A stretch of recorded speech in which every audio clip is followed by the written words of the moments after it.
নমস্কার বন্ধুরা, এই গরমেও অনেকেরই ফলের গাছে ফুল আসছে না, আবার কারোর গাছে ফুল আসছে কিন্তু ফুল দাঁড়াচ্ছে না। নানা রকম কিন্তু সমস্যা হচ্ছে। আমি আজকে তোমাদেরকে কয়েকটা ছোট্ট টিপস বলে দিই।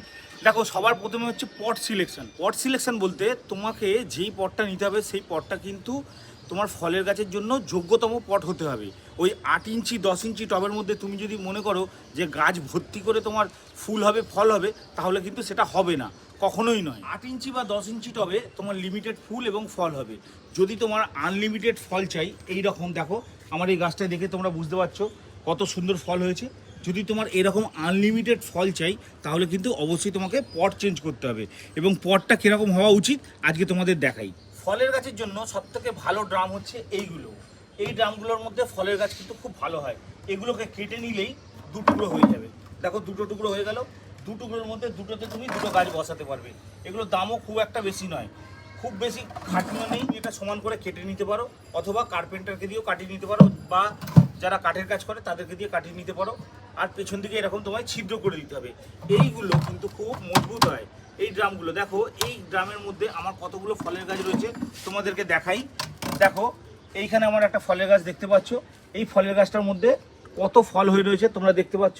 এবং তোমাদেরকে দেখাই, ভালো করে দেখলে তোমরা বুঝতে পারবে। দেখো, ফুল ফলের কিন্তু অভাব নেই আমার এই গাছটার মধ্যে। আবার দেখো, পেয়ারা গাছেও কিন্তু পেয়ারা হয়েছে। পেয়ারা গাছের ড্রামটা দেখো, সেই একই ড্রাম কিন্তু। ঠিক আছে, আরও একটা দেখাই তোমাদেরকে। দেখো, এইটা দেখতে পাচ্ছ আমার বকফুলের গাছ। প্রতিদিন 8 থেকে 10টা আমি বকফুল পাই। তারও কিন্তু ড্রামটা তোমরা দেখো, দেখলে বুঝতে পারবে একই ড্রাম। প্রতিদিন রান্নার কাজে লাগে কারি পাতা গাছ। দেখো কত বড় কারি পাতা গাছটা রয়েছে। কারি পাতা গাছটা কিন্তু দেখো সেই একই ড্রামের মধ্যে রয়েছে। বর্তমানে আমার এই জামরুল গাছটা দেখতে পাচ্ছ। এই জামরুল গাছটা কিন্তু প্রাপ্তবয়স্ক জামরুল গাছ। আমি একে বড় টবে দিতে পারিনি বলে হাজার পরিচর্যা সত্ত্বেও কিন্তু এর ফুল দাঁড়াচ্ছে না। কয়েকদিনের মধ্যে আমি একে এরকম বড় ড্রামের মধ্যে শিফট করে দেবো। তোমাদের সেটাও আমি দেখাবো ভিডিও করে। তাহলে সব শেষে বোঝা গেল যে আমরা কিন্তু ফলের গাছ একটু বড় ড্রামে করব।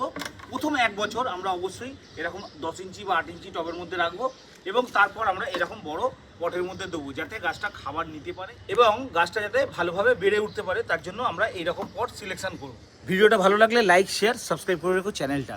অবশ্যই বেল আইকনটা প্রেস করে রেখো।